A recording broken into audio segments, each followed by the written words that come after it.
Imagine that your life began roughly 300,000 years ago as one of the planet's first humans.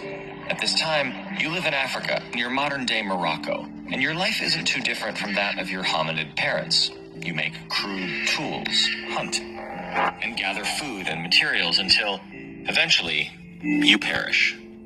But this is only the beginning, because after dying, you travel back in time to be reincarnated as the second human ever to live.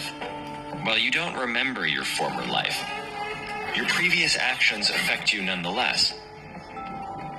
And after dying once more, you return as the third person, then the fourth, the fifth, and so on, living the lives of every single human that's ever walked the earth.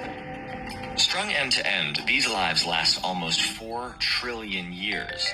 Since you only recall the life you're currently living, your psyche doesn't carry the entire weight of human history. However, each of your lifetimes still has a profound impact on your future selves. Sometimes your influence on the world is obvious, but these major historical figures only account for a tiny fraction of your experience.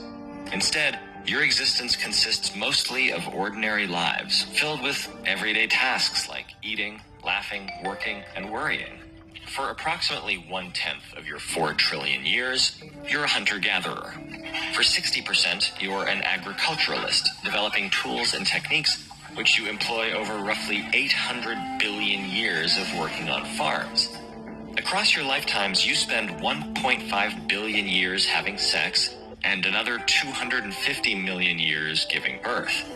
In total, 20% of your existence is spent raising children, to whom you impart a variety of cultural values that influence the trajectory of generations. In some lives, you shatter those cultures through invasion and imperialism. In others, you suffer as your lands and loved ones are taken away.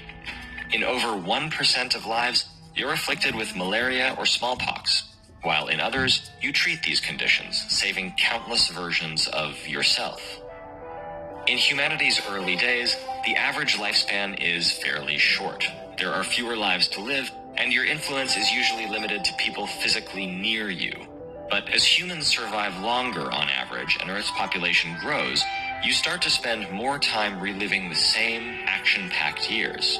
A full third of your existence comes after 1200 CE, and a quarter of it takes place after 1750. At this point, technology and society start changing faster than ever. You invent steam engines, configure factories, and generate electricity, which power the daily machinery of all of your later lives. You live through revolutions in science, the deadliest wars in history, and dramatic environmental destruction. On average, each new life lasts longer, but the pace of your existence keeps accelerating. Conversations that previously took months to unfold now happen in minutes.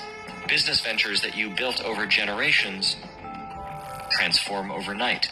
You enjoy luxuries you never could have sampled before, even in your past lives as kings and queens. After living over 100 billion lives, you're finally reborn as the youngest person alive today. But despite living through 300,000 years of human history, your actions have more impact today than 99% of your past lives. High-speed air travel allows you to carry contagions and cures across an ocean in hours, and the internet makes your personal sphere of influence global, allowing you to collaborate with anyone, anywhere, without even leaving your home. In recent lives, you've invented tools to rewrite the genes of living organisms, permanently altering their future generations. And in this life, you might create even more technologies that make the world safer, kinder, and more equitable for countless future lives.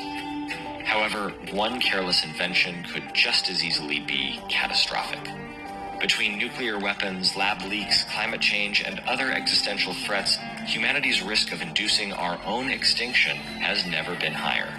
In this fast-paced, interconnected world, it's frighteningly easy to undo all of humanity's progress, or potentially cut short all your possible futures.